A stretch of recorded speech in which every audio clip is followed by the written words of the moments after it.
for the Hillsborough County City-County Planning Commission, otherwise known as the Planning Commission, to make it easier.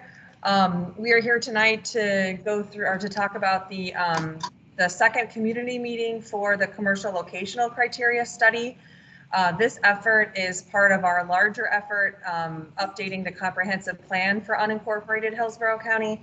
I have with me tonight the consultants that that are helping us work through this project. It's Nick Hill and Pat Tajewski of SNME. They're in Orlando right now. They were able to stay remote, so we could have this hybrid meeting with you all remote, and then some of us here in the building. We're at the Saunders Library in Tampa. This is again part of the larger effort for the comprehensive plan update, and which is being done by staff in-house. And then again, we've employed some consultants to try to help us work through the locational criteria, because it is such a, it hasn't been updated in quite some time, and we needed some help working that through and looking at case studies and things like that. And with that, I'll turn it over to Pat Tajewski, and she's going to work us or get through a presentation. Great. Thank you, Melissa. Thank you. Hello, everybody. Thank you so much for joining us today. We have a short PowerPoint that we would like to share today. And just before getting started, I wanted to let you know that we're recording this meeting. It is a public meeting, so just know that that's happening right now. So we are going to go through this PowerPoint. We're going to talk about introductions. We're going to introduce the team, and we would like to know who is attending. We are going to talk about the research and analysis that we've been conducting for the past few months. We're going to talk about public engagement opportunities. We've had some public input already. And then we're going to talk about some of the proposed changes that we are considering. And then we'll get into a little bit of discussion and then talk about what's next. We really were expecting more people today. So we have some polls that, it's going to be kind of strange with just 5 people answering, but, we'll still go through the, oh, somebody cannot hear me. Anybody else having that same issue? Pat, I can hear you on my end. Any of the other attendees have any issues hearing me? I think Noel maybe. Okay, Lynn can hear me.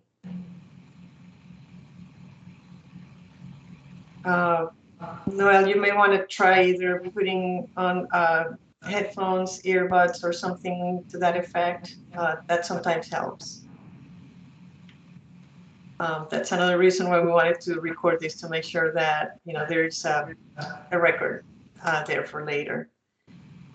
So anyway, starting with the introduction. So Melissa mentioned my name is Pat Tajewski. I work for SNME. I'm a planner. I have been in the business for over 30 years, and I have been with this company for 22 years, mostly working on comprehensive plans, land development regulations, and all other types of public sector planning. And with me is Nick Hill. He's also a planner with SNME. He's been with the company for several years now. He's been working with me on comprehensive plans and other types of planning projects, but he has been the deputy project manager for this commercial locational criteria project. So now we want to know who's attending. So we have this poll that we would like you to participate. Basically, what you need to do is, if you take your mobile phone, if you want to use your phone, you can also use your computer. But if you want to use your cell phone, just open the camera, point it at that symbol, and it's going to open the poll website. If you're at your computer and you just want to go to the internet, use that pollead.com/CREAD280. Oh, somebody's not seeing the presentation. I think I'm displaying the wrong.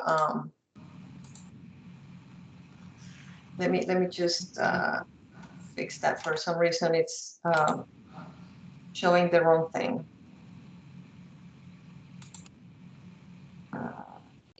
Try this again.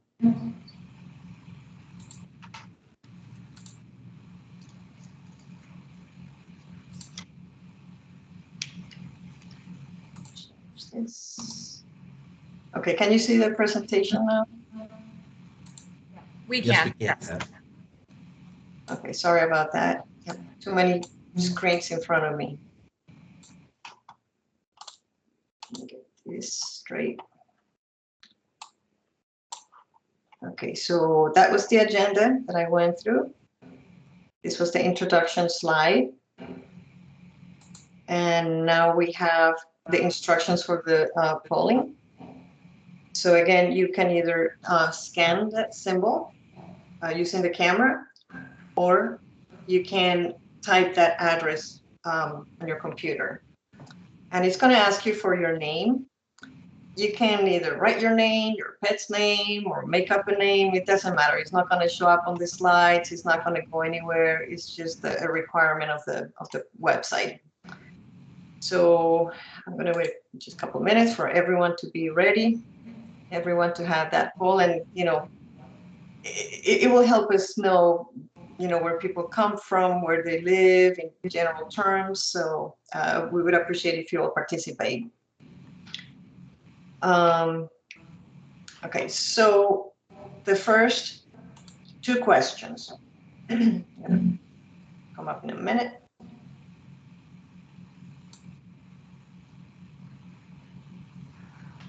And an easy question: what is your zip code? So if you could please answer, just type your zip code and submit. I'm going to wait a couple of minutes. No, not minutes, seconds. Maybe a couple more numbers. So the idea with this question is that if we have a lot of people from the same zip code, that number would show larger on the screen. So by looking at these answers, it looks like we have people from all over the place, not necessarily from the same zip code. All right, so we're going to move to the next question. If everybody is done. And the next question is, and we're relying on your concept of what is urban, suburban, and rural. But based on what you think it's urban or suburban or rural, where do you live in the county? Now, if you do not live in the county, please select the last option. But let us know if you live in an urban area or a suburban area or a rural area. And typically urban areas are where you have the most density of buildings and population, most traffic. Suburban, typically you have gated communities, cul-de-sacs, the typical subdivisions. And rural is where you have the estate lots, some agriculture. And we know that in Hillsborough County, we don't have the true urban, Tampa type of urban. We understand that. But if you think of, Brandon, areas that are a little bit more urban, that's what we're looking for. Okay, I still see a little bit of movement here. 30 seconds.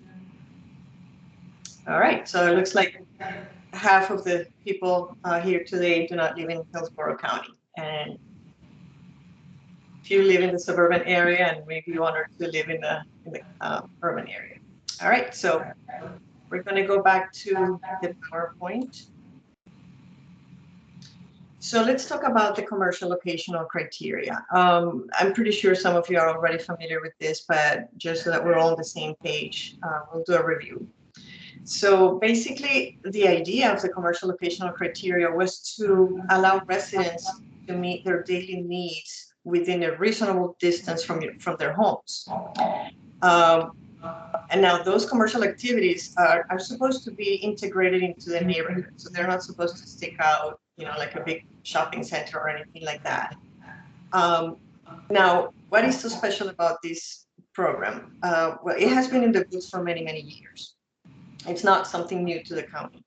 And what it does is that it allows whoever wants to open a corner store or a drugstore, they allow them to skip the changes to the comprehensive plan and only go through a rezoning process. So it's not like somebody comes to the counter and says, I want to put a corner store in a residential neighborhood. Here's your permit, done. No, they still have to go through a public hearing process, go through a rezoning process. But what they don't have to do is change the comprehensive plan. Now, most people, when they think of development, they think that they only have to look at the zoning map. Oh, I'm commercial, I can do a shopping center, or I have residential, I can only do homes. They don't realize that there is another map that is as important as the zoning map. It is more general, it does not have as much detail as the zoning map, but that map is really important. And that map dictates where the different uses can go in the county. So if somebody comes into a residential neighborhood, they want to put a corner store, they have to look at zoning and comprehensive plan. So that's something really important that sometimes people don't realize. And what do we mean by neighborhood serving commercial? So the typical uses that you would think of that you would like to have nearby include fresh foods, professional services, like a place to go get a haircut, nails done, your puppy for grooming, or maybe it's healthcare related, a drugstore where you can just go buy your medicines, or maybe a restaurant, a cafe, your neighborhood restaurant that you could go and hang out, at lunch. Now, over the years, as the commercial locational criteria has been implemented, there has been some confusion in terms of uses, and all of a sudden we're seeing some uses that are not necessarily neighborhood commercial popping up as neighborhood commercial. So that was one of the reasons why we wanted to look at this commercial locational criteria again and make sure that it's doing what it's supposed to do. So a little earlier, we talked about what's urban, what's suburban, what's rural. When we started talking about this whole concept, some people in the rural areas were a little bit concerned because they could see, an IKEA popping up in their rural area. So we want to make sure that we define what it means to have a neighborhood retail, community commercial, or regional commercial in the three different areas. So when we think about an urban area, a neighborhood commercial place could be like a freestanding coffee shop, like this Foxtail, or maybe it's part of another building within a block. But it's supposed to be a small place. It's not supposed to be attracting customers from other neighborhoods. When we think of a community commercial facility, we think about a shop, a grocery store. So like a small Publix, Winn-Dixie's, or the smaller Targets. Now, when we think about the regional scale, now we're talking about like the big shopping mall or the big, the Best Buy, where that you don't have one in every neighborhood. You have to go out of your neighborhood to get there. That's, sometimes out of your community to get there. So this is the example. These are the examples for the urban area. Now, if we think about suburban, it's a different setting, but similar uses. So your neighborhood commercial would typically be in a small strip center, shopping center. When we talk about community, this is the Publix that serves the community. The difference between the Publix in an urban area and a suburban area is mostly design. In the suburban area, you're going to see a lot of parking in the front. In the urban area, you typically see them closer to the street. And then for a regional example, we're showing an IKEA. It's something that sometimes people cross county lines to get to these types of regional serving facilities. And when we talk about rural, it's kind of hard to define these three levels because neighborhood could be a grocery store, but in reality, you don't have neighborhoods of rural settings, but you may have a rural type of grocery store or like a feed store, which could qualify more like a community. But you would never or very rarely see a regional commercial facility in the rural area. Those are typically reserved for suburban or urban. So we have been just studying all these types of, commercial facilities and character areas in the county, trying to figure out what to do with the commercial locational criteria. So I want to show you two examples now that let you see the difference between what a commercial locational criteria site could look in a suburban area versus a very urban area. So the top example, it's interesting because I happened to go to this place in the spring to visit a friend of mine, and I really had to experience what it is like to have neighborhood commercial nearby. So my friends live in this cul-de-sac right here. It's the second house. we were hanging out in the house in the afternoon, and I asked my friend, I said, I need to go to a drugstore. Is there one nearby? And she said, oh yeah, there's one right next door. It's, immediately you're like behind that wall. And I said, well, can I walk there? And she said, well, not really, because there is a wall separating the neighborhood from the shopping center. You're going to have to, if you want to walk, you have to pretend that you're a car and take the streets out of the neighborhood, going away from the drugstore, go on that busy roadway on a sidewalk that is right next to the travel lanes, go through the parking lot to get to the building. So instead of a 5-minute walk, it turned out into a 20-minute walk just to get there. I ended up driving. So what does that look like, that experience? It looks something like this. So even though that's a neighborhood commercial node, it doesn't function that way. It's attracting people who are getting there by car. So the next example that we wanted to show you, this is in a very urban area in Orlando. It's a very old neighborhood, historic neighborhood. They have a grid, so streets that connect everything with everything. And there is a small corner store in this neighborhood. As you can see, you have a lot of single-family homes around and a corner store. You don't find these in many places in Florida anymore. And when you look at the experience of getting there, you see that it's right next to a single-family home. There's not a lot of parking because it assumes that people are going to walk there. Nobody's going to drive there. So, it's two very different examples of what commercial locational criteria could look like. So based on all that information, we want to ask some questions using that same poll system. So back to our phones or to the website, and I'm going to launch the next 5 questions.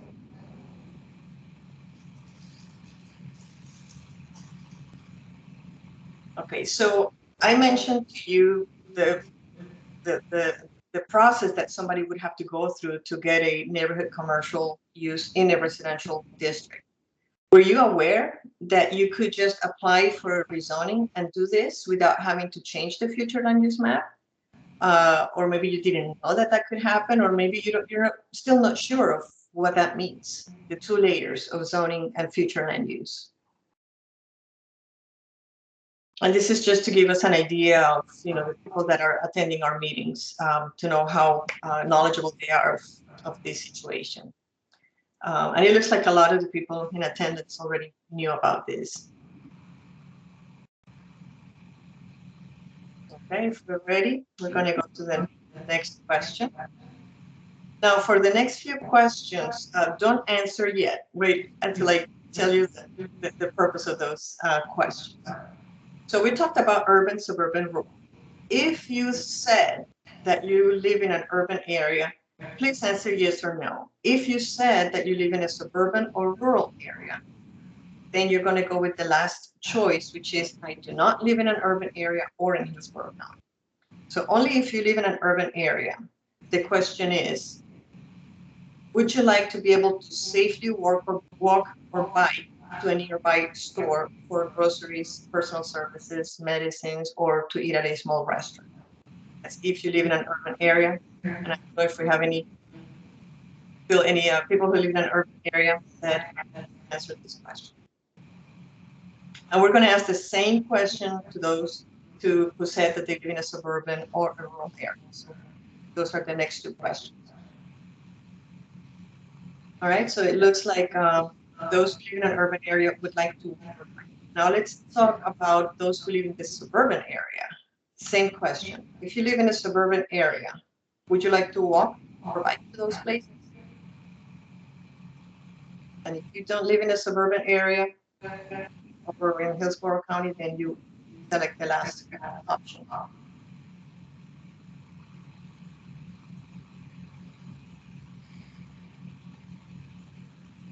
Second here.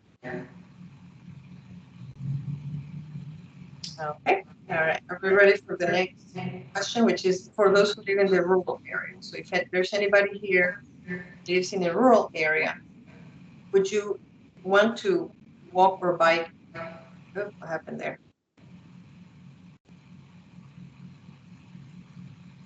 check because something. Yeah. All right.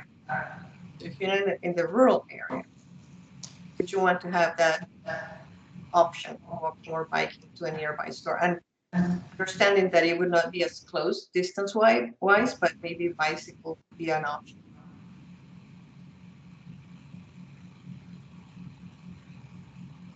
Did we have any people who live in the rural area? I don't remember when we asked that question before, but it looks like we don't have anybody who lives in the rural area. Which in meetings we have had a lot more people. Okay, and then one last question here. If you had a grocery store or a drugstore just outside your neighborhood, would you want to be able to get to it through your neighborhood instead of going to the main road? Or would you be okay if you have to go to the main road like you happen to the village?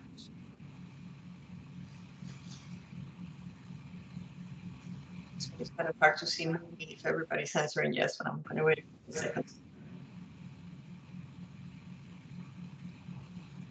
Okay. All right, so we're going to go back to the PowerPoint. So Melissa mentioned that the Planning Commission decided to hire a consultant to look at these commercial locational criteria. So why? They figured out that there was outdated language that needed to be addressed. They have been getting a bunch of waivers, and they wanted us to look at, do we really need waivers for something that is already providing flexibility? They wanted us to look at the realities of commercial. We know that we don't have the luxury that we used to have in the past of having a lot of brick and mortar retail places when a lot of people are buying online. And then they wanted us to look at standards that would make sure that if we allow these neighborhood commercial facilities, that they would be integrated into the neighborhoods and not, stick out, being incompatible with the surrounding neighborhoods. So the first thing that we did in this with this project was we looked at a bunch of documents that the county has adopted in the past. We looked at the comprehensive plan, land development regulations, we looked at transportation documents, we looked at all the documents that were provided to us. And this is like the summary of what we learned from all those documents. We need to address transportation and access issues. We need to accommodate different modes of transportation. We reviewed a series of community plans that are included in the global communities element and realized that some of those communities have already identified areas within their neighborhoods and they want all commercial to go into those town centers. Other communities said, oh, we want to create some type of like town center and put all the commercial there. And then a lot of the rural communities said, we don't want any of this neighborhood commercial coming into our rural neighborhoods. So, we learned that it's not a one size fits all. It's going to have to be tailored to the different character areas of the county. Then we also looked at just going outside Hillsborough County, who else is doing this? And if they're doing it, how are they handling it? So in Florida, we looked at Broward County, Miami-Dade, Orange, Palm Beach, and Pasco. And then we went outside the state and we looked at Arlington County, Virginia, Forsyth County, North Carolina, James City County, Virginia, Richmond, Virginia, and Washington, D.C.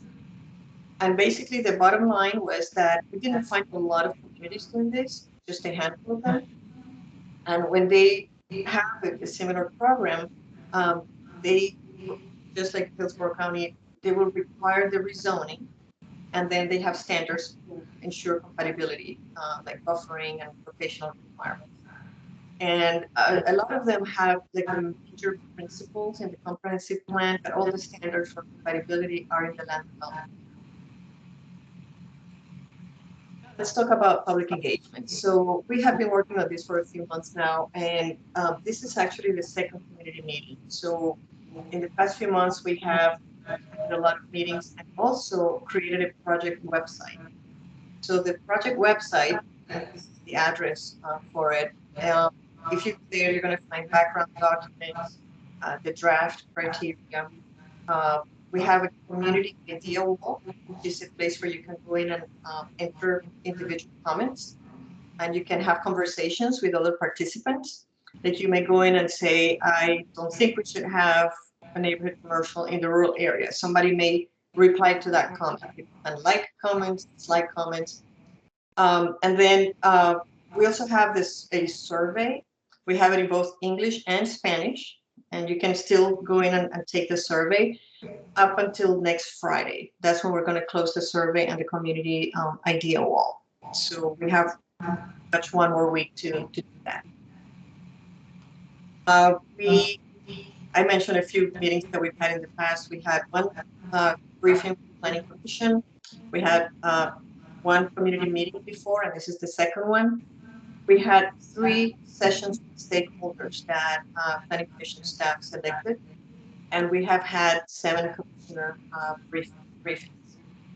And from the stakeholder interviews, what did we hear? So very similar to what we talked about before. We need to address accessibility. We need to be addressing connectivity, but it has to be context sensitive. If we have an existing subdivision with a wall, we're not going to require them to all of a sudden take down the wall and create a connection. People already bought in the place, they bought there because that's how they liked it, so that's not the idea. Also, we heard that there are some communities that are underserved, that they don't have a way of getting to fresh groceries in their neighborhoods. We want to identify opportunities for the commercial locational criteria to serve them, meet that need. We heard that a lot of residents are willing to walk to meet their daily needs.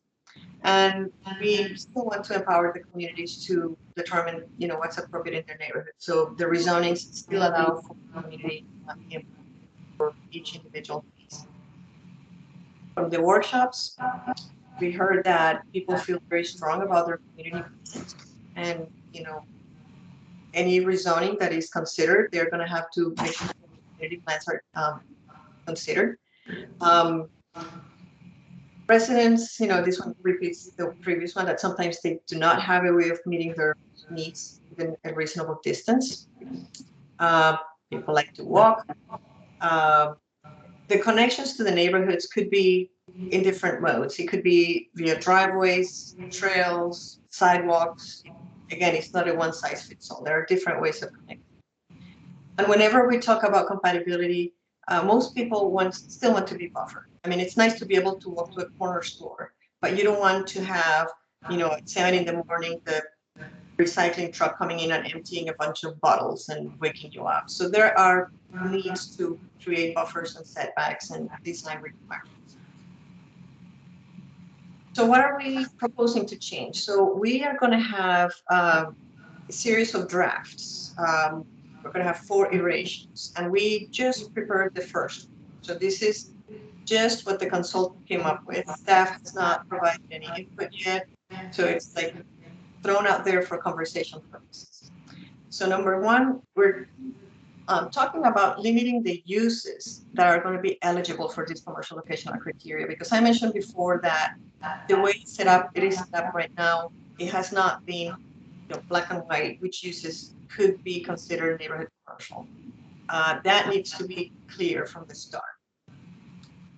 The other item we're proposing is that we prohibit auto-oriented uses, anything like a drive-through or a gas station, because if you're going to a gas station, it's because you're going in your car. It means you don't have to have it, within a reasonable, within walking distance from your house. So if somebody wants to have a gas station, it's not something that you would use commercial locational criteria. The next one is that right now, the way it's written, you could have 175,000 square feet in one of these nodes if you have certain category, certain intersection. Well, that could much be a Best Buy or a Kia almost. So we feel that it's okay to have that much square footage, but only if you have them in smaller businesses. So your haircut and the dog groomers and the drugstore and the small restaurants. So we're proposing that individual uses be restricted to 30,000 square feet. So that would be new. in the draft. That's not something that is considered at this time. So 30,000 square feet is smaller than your typical grocery store. In Orlando, we have some public stores that are about 30,000 square feet. A Trader Joe's, classify as that. And then the bottom line is that if you cannot meet this criteria, I mean, it's not like you have to go somewhere else. If you feel that this is an area that should turn to commercial use, then let's change the future land use map and the rezone. Go through the whole process, but change it to commercial. Don't keep it residential and put an IKEA there. So that's, the bottom line. Something else that we're recommending is to eliminate the waiver requests. As I mentioned before, the COC by itself is providing flexibility. And when you read the details, it talks about the distance, but then there's flexibility about that distance. So there's no need to have more options to keep extending the size of these nodes in a residential neighborhood or area. And then, of course, we are strongly suggesting and recommending that we adopt urban form connectivity compatibility standards. You have to make sure that these new uses are not going to have a negative impact on the residential surrounding areas. So back to our phones. So we have 2 more questions, and they are going to seem a little bit long, but we'll give you enough time to do it. The questions are about uses. So, we didn't really want to have, a very long list of uses for you to pick from. So we selected the ones that are most common. So the first question is going to ask you which uses you want to see included in the commercial and professional criteria. And the next question would be which ones you would not want to see included in the commercial and professional criteria. So let me open that poll here. So it says, if you agree that some commercial uses should locate within easy access to residents, should any of the following uses be allowed? So we're going to check all the uses should apply. If for some reason you check one by mistake, you scroll down and it says clear my last selection. And we'll delete that and then you can select one. And we talked about the 30,000. It's 30,000 is smaller than typical public, so that's just to give you an idea of size.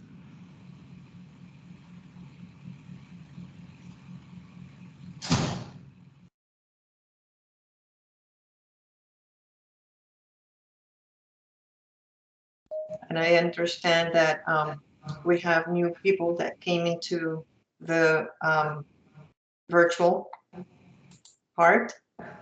So we're doing these polls using pollev.com, and Nick put the address on the chat. So if you want, you can go there and copy it.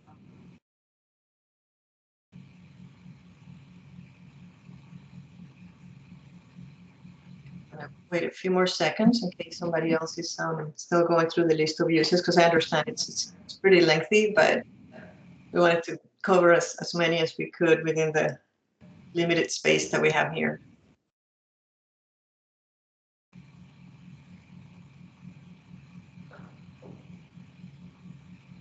Okay, so we see that most people here agree that small grocery stores should be allowed, followed by small retail stores and convenience stores without gas pumps.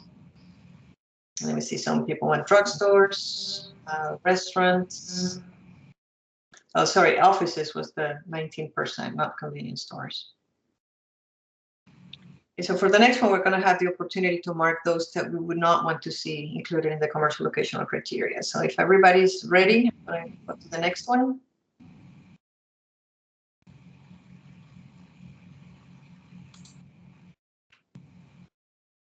Okay, so which ones should be prohibited? Something that you would not want somebody to go through just the rezoning to put in there.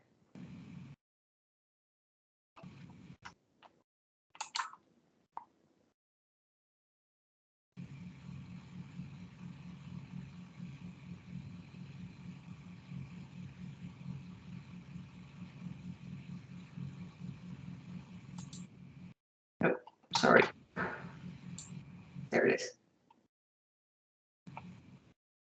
All right, so we a lot of lines on this one.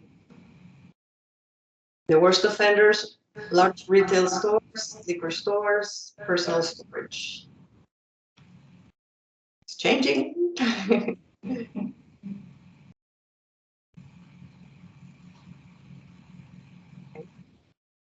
And we don't have like a way to download these results, so we're just going to be using screenshots from this video later on to submit to staff. Okay, do we need a couple more seconds? But basically it's the large grocery or retail stores, personal storage, and bars. And then the last option is, I don't want any commercial in my neighborhood. So if somebody feels like you shouldn't have any of them, you know, that's the last option that you would mark. All right, I think we have a lot of answers already. And we're going to go back to the PowerPoint. All right, so what comes next? So I mentioned that we had just submitted the first draft, and it's online on the project website. The next draft is going to be due to staff on February 1st, and we'll also upload it to the website. And then after that, we're going to have 2 more iterations. But we're also going to be doing a case study analysis where we take the recommendations and apply them to a few sites in the county to see how they would work. And then we're hoping to have the hearings sometime in April. We don't have specific dates yet, but that's the plan. And then this last slide, it has contact information. If anybody wants to talk to somebody, you know, in person or by phone, please contact Andrea. We have her email address and her phone number on the screen. And also those 2 QR codes will take you either to the project website directly or to the Planning Commission website, where you can access all these same documents and find a link to the other project website. So whichever one you want to visit, you'll find the same information. And that's pretty much all we have. So I know we have a small group, so I would, you know, suggest that if we have any questions, if anybody wants to speak, we can, you know, open it up to have a discussion if anybody wants to talk. And also for those attending in person, we would invite them to come closer to the computer if they want to speak, so that we can all hear the questions or comments. Does anybody have any question? Okay, I see Josephine. I'm going to unmute you. Okay, you want to say something, Josephine? Hi, my name is Christina Amato. Can you hear me? Yes, we can hear you. Thank you so much. I love that you're having this meeting. I'm so sorry that I was unaware of the other meeting. And my primary question is, I live in East and South County. I'm very involved community member. And how do we get at this table as stakeholders about this development in our community? We are specifically having issues with exactly what you're addressing of what is considered, it's just categorized as in planned development neighborhoods as non-commercial, when it's clearly a commercial build. So we really would like to get more engaged on the planning process and kind of fix the broken with our community. So how would we do that? I'm getting a little bit of an echo. So I'm sorry. Would you mind like summarizing the question one more time? Is that better? Yes. Okay. So I wanted to, we're in East and South County. And so we're actually having very serious issues with what is commercial builds that are being allowed in the planned development neighborhood small business area because of the exact issue you were asking about. But we'd like to know, because how do we get as stakeholders to be part of the discussion about our community? How would we go about that in the further development? Yeah, when you have a planned development, and I would ask Melissa or Andrea to help with this question, but sometimes when you have a planned development, there are a lot of approvals that happen up front that are not related to the commercial locational criteria. So the developer comes in and says, I'm planning this mixed use neighborhood, and we're going to set aside this area for commercial. And it's all written in the developer's agreement. So whenever they come in for approval, staff has to look at that document. And if that was something that was approved as part of the plan development, that's what will go there. It's not really something that the county can change because they already approved that previously. Well, actually, what's happening is they're asking for minor modifications where it is actually not a minor modification. And because the zonings, what was categorized as what you're asking is about, what's a large grocery store, small convenience, what's categorized as mixed use for a PD neighborhood is actually large gas stations and storage. And so they're getting around the commercial use by asking for the minor modifications, which is not a minor modification. But my biggest concern is as we move forward to develop new planning, is our community would like to have our community go beyond just a planned community development and really institute our zoning and to protect it further and be part of the conversation with the planning department as we move forward to change. Miss Amato, if I may, can you all hear me okay? Yes. Yes. When I step closer, I become much larger, and that seems very strange. But so my name is Melissa Leinhardt. I don't know if you heard my introduction, but Andrea and I, we are on a team that does consistency reviews for unincorporated Hillsborough County. So the Planning Commission does not manage the zoning process or the minor modification process, but we are a commenting agency. I would be happy to have a phone conversation with you and answer specific questions about developments because we do have that information and we can log into Optics and see all the applications. And then we can actually help put you in touch with the appropriate development services planner working on a certain project. So why don't we talk about that offline? You can give me a call tomorrow. Andrea's number is on that screen too, and she can help answer questions, and she can also give you my contact information. Oh, that's perfect. Thank you so much. I really appreciate that. You're welcome. You're welcome. Anybody else? Any questions?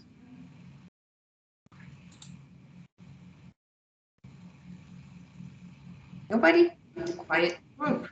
I see one in person. Yes, so I have a few. Really quick, can you hear me if I'm right here?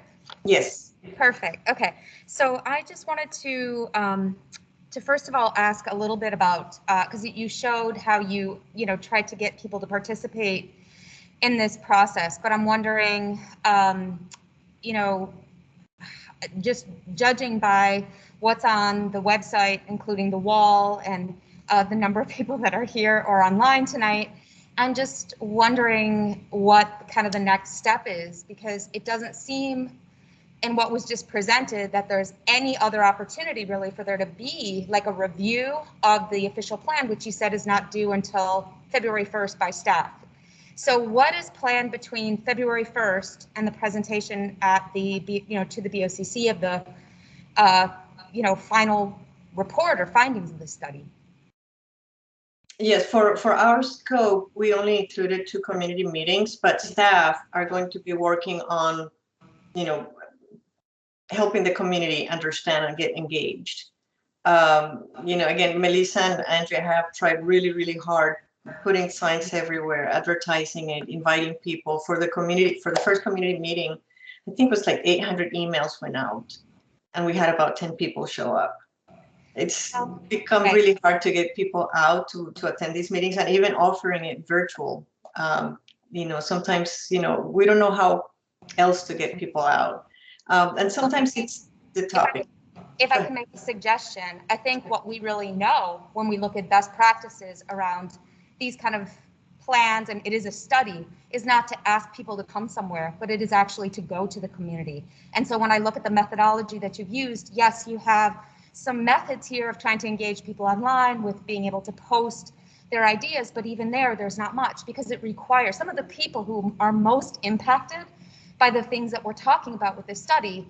don't necessarily have the means to be able to participate in the methods that you've used. So my suggestion would be that in some way that plan, that methodology for engagement is somehow, reviewed, particularly before the plan goes to BOCC, because I don't see really equity reflected in the methodology. And I don't even, we don't have a final plan yet, but just in reviewing what's been talked about so far, I don't really even see that kind of language really thought about or mentioned. So that concerns me because of the tremendous impact on economic, spatial, as well as health equity in this county, where we have significant disparities. Yes. I don't know, Melissa and Andrew, if you want to talk about some of the efforts that you guys have thought about incorporating. Absolutely, of course. So we did actually include some health experts. I can try to pull up the spreadsheets for you or provide those for you for people for the third stakeholder meeting, I believe it was. So we did have people talking about, health, like access to food and things like that. So we did include that. I will admit that this was a very difficult study to coordinate countywide, only because of that. Our geographical area to go to all the communities is a very large effort. For a study of this scope and size, that was something that we struggled with, and I completely understand your concerns.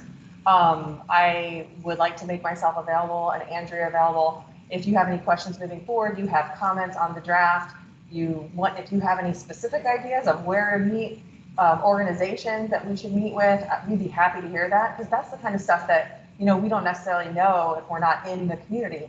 I mean, in unincorporated Hillsborough County, we have 22 community plans that are adopted, and those don't even include all the geographical area, like East Rural doesn't have a community plan, for instance, or parts of South County. So it is very difficult to reach like Keystone to Little Manatee. So if you have any suggestions, we'd be happy to take that up. Andrea and I have really tried to work with our outreach staff to try to get the word out, but it is difficult in this day and age, and especially with COVID, trying to figure out, I mean, we only had you show up today for this.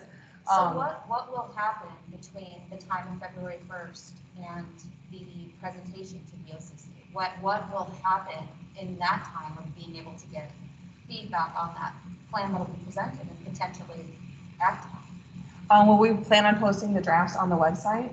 We are sending them out for agency comments because this is officially part of a plan amendment process. But I mean, again, I'm welcoming any suggestions you have to try to disseminate that information besides, or beyond going on the website and having that available and the comments. And Andrea and I are happy to act as a conduit, to try to get the information to Pat and Nick and their team at SNME to try to, get that comments and make sure that voices are heard. Okay, because I will tell you that I have talked about, I got this because I attended one of the other meetings, right? Okay. But I have asked multiple people in organizations, did you know about this? Do you know about this process? Do you know that this meeting's going on? And there was not a lot of even organizations understanding that this was happening. So that's just concerning. I mean, I'm the only person here with a few people online. And this is a really big deal. So I'm just wondering what can be done. So I will reach out to you because I'm concerned. Okay. No, I would appreciate that. We would really appreciate that. And honestly, like we were really hoping that we had a full room today. We would have, and Pat even expressed that when we came on today, we were expecting a much larger group online. And then we were hoping that if you didn't pre-register, that people would actually just come by and be here in person. So we're 100% behind that. I'm willing to listen to anything, and we can talk to any organization if you want to provide a list. And Andrea and I, we've actually talked with our executive director about potentially visiting places. We sort of put a hold on that with Omicron, and we had this set up before that variant. But hopefully things will slow down in a bit, and we'd be happy to meet with groups. We're very open to suggestions. Okay, because it's a pretty short timeline between the time of the final draft and the potential. So right now the schedule is the plan amendment would go, the text amendment would go to the board in April.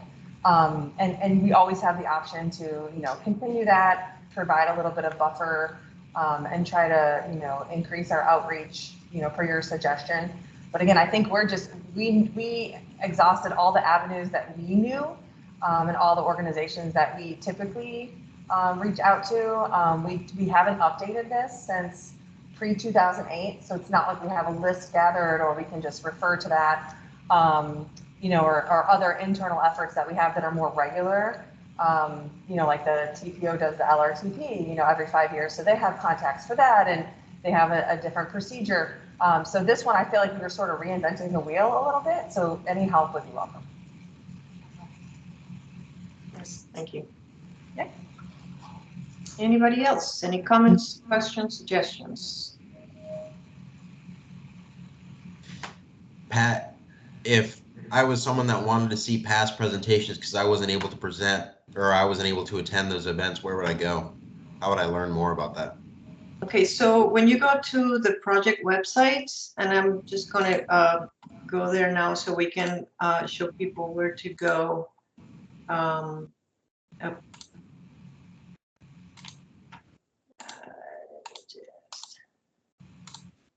should have copied that from the PowerPoint instead of going this way, but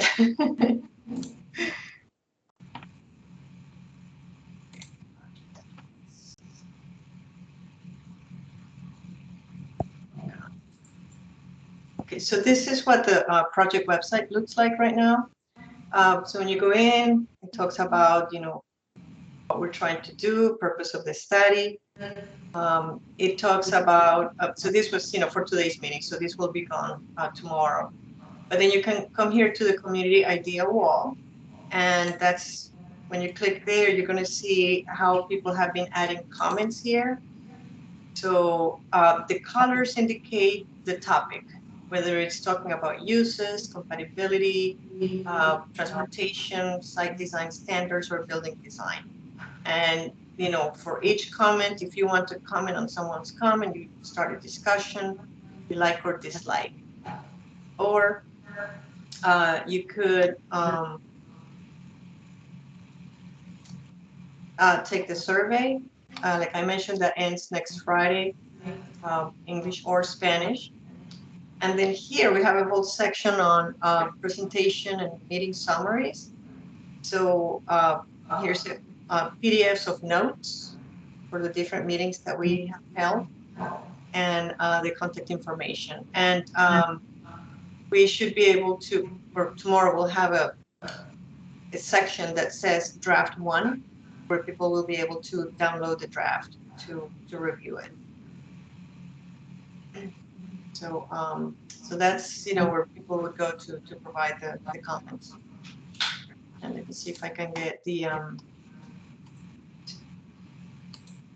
and show, and I'm gonna go to the other website so you can see.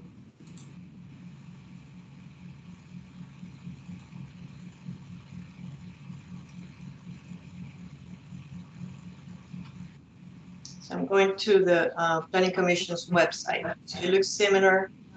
Let's go, and here are some links. Like here's the link to the survey and community idea wall.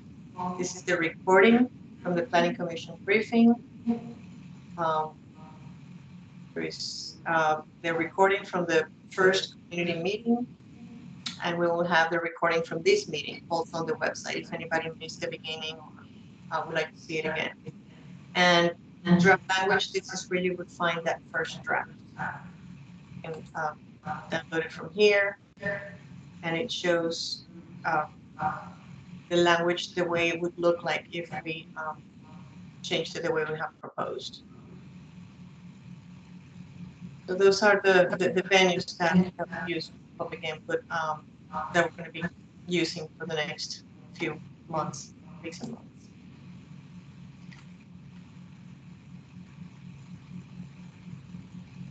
So if anybody missed the meeting today, we'll have it uploaded tomorrow. Late morning. Any other questions? Comments? If anybody wants to talk, you're all muted, but if you raise your hand, I can unmute your microphone so you can speak. If not, then, please feel free to contact staff, to contact Andrea or Melissa. And, with any questions that you may have. Okay. And there is the contact information in case you didn't get it the first time. But if not, then thank you so much for those who took the time to participate in today's meeting. And we really appreciate it. And please spread the word. I think that's one of the methods that we can use. Just tell your friends, tell your neighbors of what's going on. All right. Thank you so much. Anything to add, Melissa? Yes, just 1 minute. I was typing a message and I couldn't do it fast enough, but Josephine had said in the text that she would love if we came out to East and South County. And she said she can offer another advocate to assist with a community event in East Tampa. If it's in the city limits of Tampa, that probably would, I guess it depends on who the audience is, but we would love to meet with you. So you see Andrea's contact information there. I actually don't know my direct number offhand automatically. I was just trying to pull up my email to see what it was, but you can contact Andrea through email or phone, and we will certainly set something up with you. And I think what works the best too is if you already have an organizational meeting, for us to come there as opposed to setting up an event like this is much more complicated. So we can certainly, like you suggested, come where you are. Just let us know and we'll try to work something out and send some staff your way.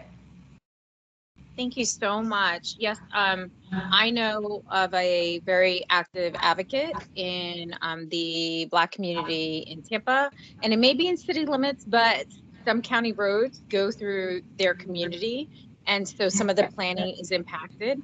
So it might be great. She's having an event in February. I can set up an event with other advocates in East and South County as well, and we can do it together. And I know that the school district is very great about giving us spaces as well. So I'll call you tomorrow and love to work with you. That'd be fantastic. Okay, that sounds great. Thank you so much. Thank you. Perfect. Thanks, everybody. Have a good night. Yes, I don't even think I have one on me to be perfect. Okay.